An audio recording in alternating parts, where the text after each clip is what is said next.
season begins tomorrow, and on the eve of the start of week 1, all these people are talking. Look at everybody. You see Jordan Love down there, Jayden Daniels, Josh Allen, Lamar Jackson, Aaron Rodgers, Caleb Williams. I had to say them all because once I said one, I was stuck. You're going to hear from all of them. That's coming your way during our show as we welcome you into NFL Live. So glad that you're with us. Dan Orlovsky's here. Field Yates is here. Marcus Spears, Adam Schefter. Let's roll, boys. Adam, are you ready to go? Oh, there's the wave because we needed the wave so it could officially start. And now let's get to the news, okay? Adam Schefter joining us with his top stories. Let's start with some bad news for the Jets. What's going on there, Adam? All right, Laura, at Tuesday's practice, the Jets starting guard Elijah Vera Tucker hurt his triceps. He's undergoing tests, but the team fears it's a torn triceps injury that could require surgery and would end his season. He suffered a triceps injury in 2022. It was the opposite arm. This is a different arm, but it could be the same result. His season could very well be over.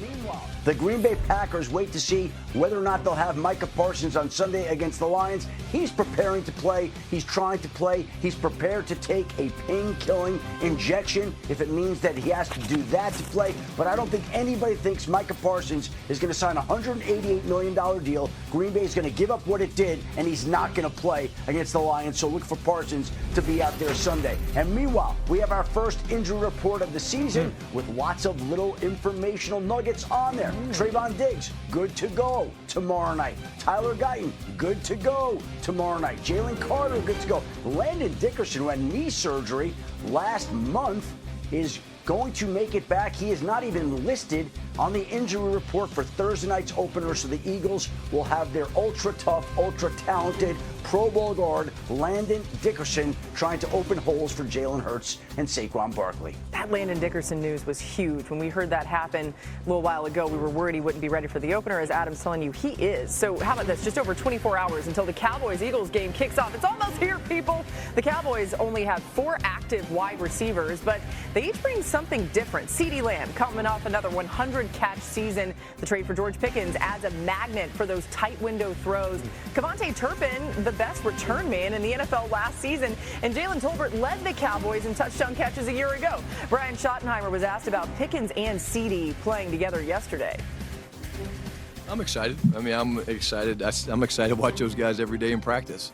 You know, it's fun to watch those guys. But what I love, Todd, is I love the way they feed off one another and they celebrate one another. You know, as we all know, there's one ball, you know, and the ball can't go to multiple spots on a play. And we've got a lot of really good weapons. You know, Turb's having a great, you know, lead up to the season.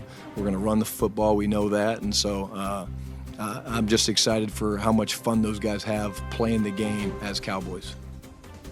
Callie, it certainly looks good, even on the practice field. Dan, what can this Cowboys offense take advantage of against the Eagles tomorrow? One, take advantage of the unknown. Brian Schottenheimer hasn't been the play caller in the NFL for 5 years. And Vic Fangio, who's the defense coordinator for Philly, has been around the NFL forever, but there's not really a known of who they're going to be on offense. We've heard all offseason that they wanted to get into more formations and more shifts and more motions and different actions and play actions. The Eagles are guessing a little bit on who you are schematically. So in the game early on, see if you can get into that stuff and use tempo doing it. Use no huddle to do it, to force communication from Philly at home, and maybe that helps you offensively. And the second thing is, I would throw 80% of my passes opposite Quinyon Mitchell. The corner 2 spot, whoever's stepping in for Darius Slay, it should be Adoree Jackson. Now, Adoree Jackson's played a lot of time, a lot of games in the NFL. Certainly not in Philly. There's really only 3 proven guys in that secondary that have played a lot for Philadelphia.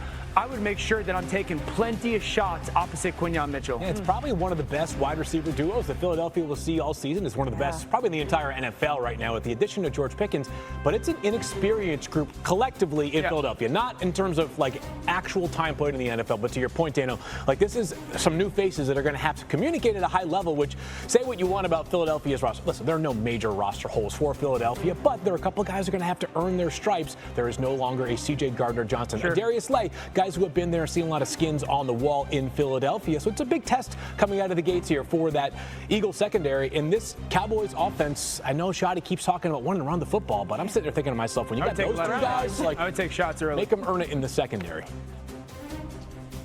I love what both of y'all are saying about pushing the ball downfield. Your 2 best offensive weapons are your wide receivers. So it makes a ton of sense. Don't forget about Jake Ferguson either at the tight end spot, trying to exploit some things throughout the middle of the field. But this has to be a play action balance type of situation for Dak Prescott. You lean heavily more towards the pass. That's why I'm in agreement with you all. But y'all go back and harken back to those conversations we had last year with the Dallas Cowboys. They could not find a run game at all.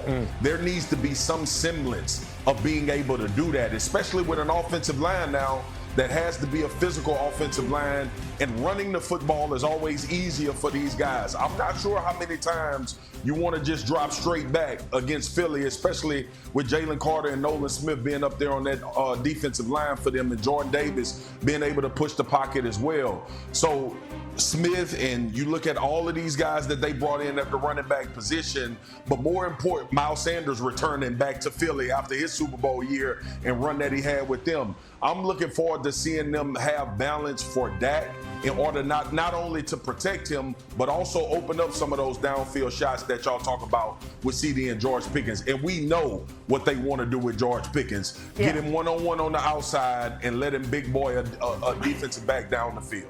That's what they call it, big boy in the DB. Big boy. By the way, you mentioned play action. Dak has the 5th best touchdown interception ratio on play action throws since 2020, so favors him as well. New on NFL Live, Josh Allen and Lamar Jackson are preparing for their primetime showdown. They both spoke less than an hour ago on the matchup. We're bringing it to you now. Don't turn the ball over, finish drives, put our team in a great position to win. That's all. Lamar, how many times have you gone back and watched the Buffalo game at all? I can't count. Just watching film a lot, but just me going back to see like a loss, I don't know. When you look at the film, what do you see? I see we could have did better. That's it. They're good. They're really good. They have a really good front, best run-stopping front in the league. On the back end, they've invested a lot of first-round picks, on their DBs and safeties. I think everybody in their back end is a first-round pick. So they've got some absolute studs over there.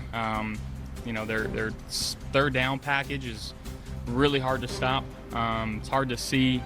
Luckily we'll be at home and be able to communicate a little bit better than we were early on in the season last year. And obviously we played them in the playoffs, and we understand there's going to be a lot of heightened emotions on both sides. Yeah, just in case you needed something to get you excited about Crazy. Every person in the secondary is a first rounder. Crazy. Wow.